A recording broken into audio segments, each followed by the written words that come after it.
Assalamualaikum warahmatullahi wabarakatuh. Saya Mediana Mutmainnah dari kelas BIPA A3. Di sini saya akan mempresentasikan rancangan pelaksanaan pembelajaran untuk Bahasa Indonesia bagi penutur asing. Pada identitas, terdapat mata pelajaran. Di setiap lembaga, mata pelajaran ini namanya bisa berbeda-beda. Di sini saya memilih Bahasa Indonesia. Kemudian untuk tingkat, yaitu tingkat A2, pertemuan, yaitu pertemuan yang kedua. Untuk keterampilan berbahasa, di sini saya memilih keterampilan berbicara. Tema yang digunakan, makanan Indonesia, dan alokasi waktu yang diperlukan, yaitu 1 kali 60 menit.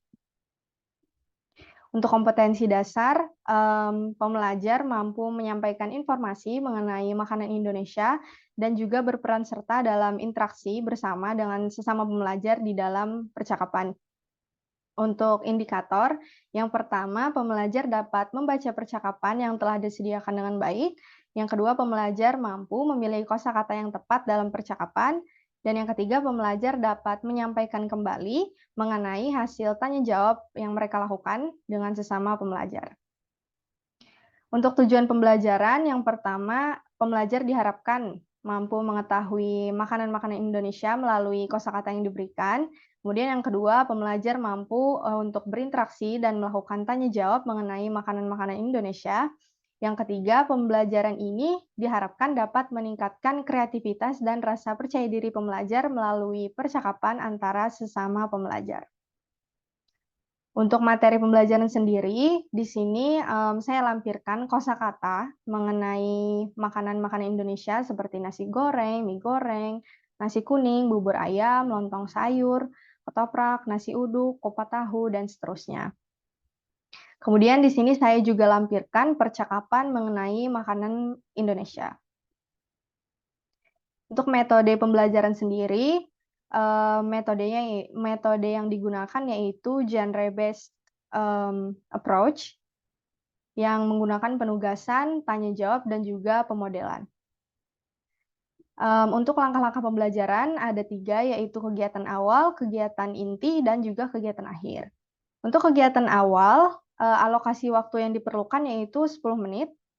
Yang pertama, pengajar membuka kegiatan pembelajaran dengan salam pembuka dan juga sapaan yang baik. Yang kedua, pengajar memulai kegiatan dengan mengajak seluruh pembelajar untuk berdoa sesuai dengan kepercayaan masing-masing.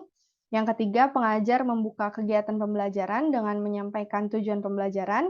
Yang keempat, pengajar mengingatkan kembali tentang makanan-makanan Indonesia kepada seluruh pembelajar. Untuk kegiatan inti, alokasi waktu yang diperlukan yaitu 40 menit. Yang pertama, pengajar mengajak pembelajar untuk melihat dan juga mengenal makanan-makanan Indonesia melalui kosakata yang telah disediakan tadi. Kemudian pengajar meminta setiap 2 orang pembelajar untuk membaca percakapan yang telah disediakan. Yang ketiga, pembelajar melakukan tanya jawab kepada pembelajar yang lain mengenai makanan-makanan Indonesia. Kemudian untuk kegiatan akhir, alokasi waktu yang diperlukan yaitu 10 menit. Yang pertama, pengajar menanyakan hasil tanya jawab mereka kepada pembelajar lain. Kemudian yang kedua, pengajar menutup kegiatan dengan mengucapkan salam penutup. Kemudian untuk media dan sumber belajar yang digunakan, untuk media belajar di sini menggunakan teks bergambar, alat belajar yaitu melalui laptop dan LCD. Kemudian sumber belajar diambil dari buku Bahasa Indonesia bagi penutur asing tingkat A2, yaitu buku Sahabatku Indonesia. Untuk penilaian hasil pembelajaran, ada 5 aspek yang dinilai. Yang pertama, ketepatan penyebutan kata, ketepatan membaca ketika ada tanda baca, kemudian untuk intonasi, keruntutan kata, dan juga pilihan kosakata yang digunakan.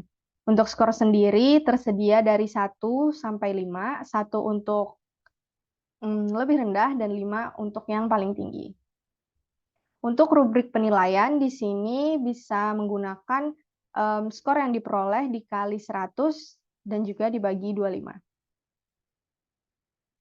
Sekian presentasi saya mengenai rancangan pembelajaran untuk Bahasa Indonesia bagi penutur asing. Terima kasih. Wassalamualaikum warahmatullahi wabarakatuh.